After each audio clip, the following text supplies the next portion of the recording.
Every species in the galaxy knows what a Deathworlder is. They teach it in schools. They whisper it in military academies.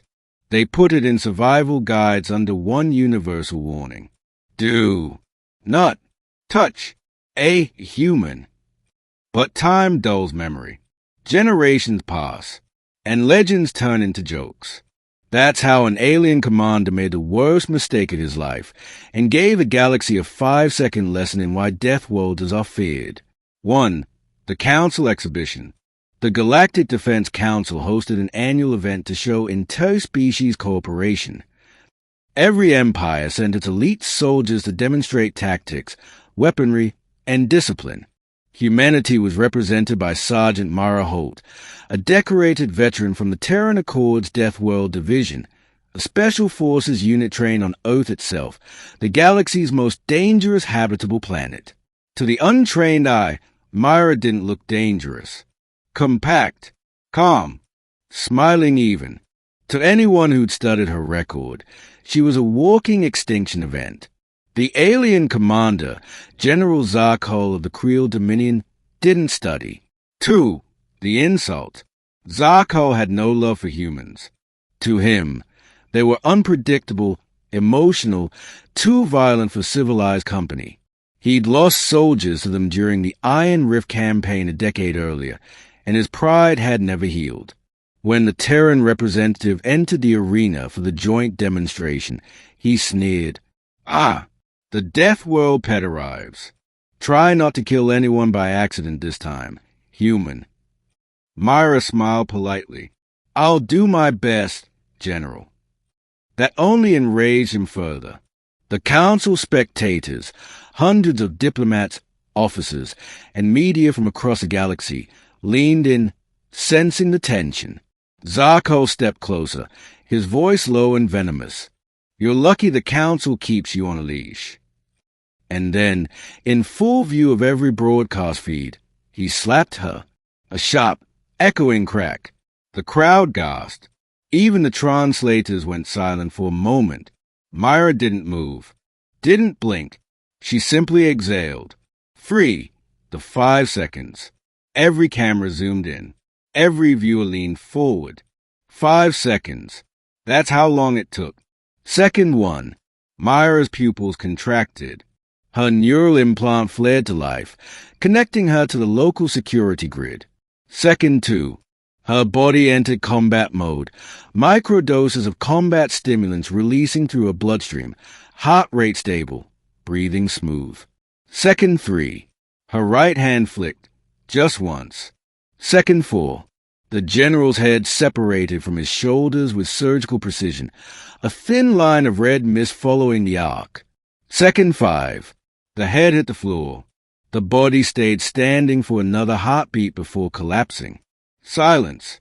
The entire council chamber froze, every delegate staring in disbelief. Then Myra calmly holstered the monoblade she'd drawn faster than light sensors could register. 4. The aftermath. Within moments, security flooded the chamber, but none dared approach her. Myra simply stood there, eyes steady, hands at her sides. When the council chair found his voice, he stammered, "Sergeant Holt, you just—" "Defended myself," she interrupted. The general initiated hostile contact. I responded proportionally. Proportionally. You decapitated him. Myra turned slightly, her gaze cold. It's lucky it was me and not a rookie. They'd have made it messy. The feed broadcasted across half the galaxy. Billions watched as a human stood calmly over the corpse of a galactic war hero. And the galaxy remembered what Deathworlder actually meant. 5. The debate. The council immediately called an emergency session. Half the delegates screamed for Earth's expulsion from the Accord. The other half refused, out of fear. The Creel Dominion demanded blood. Their ambassador slammed his claws on the table. Humanity must answer for this atrocity.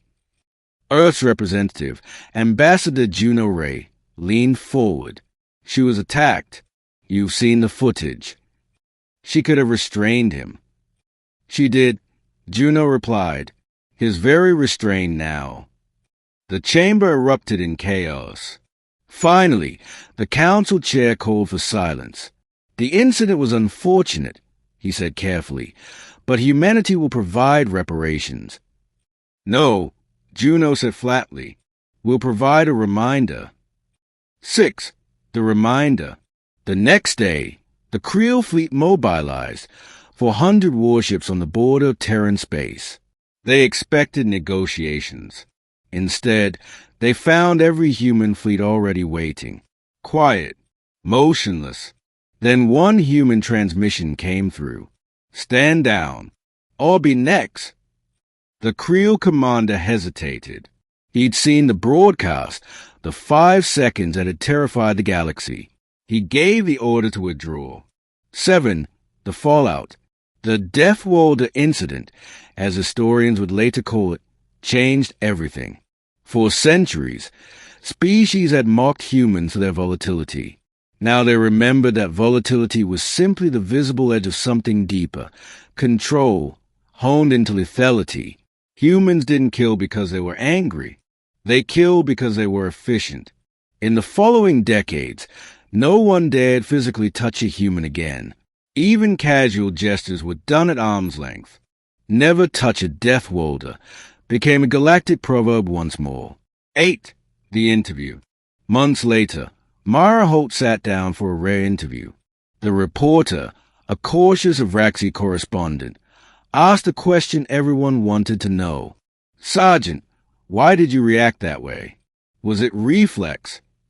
Myra shook her head. No, it was training. Training. On a death world, hesitation kills. You learn to act faster than thought.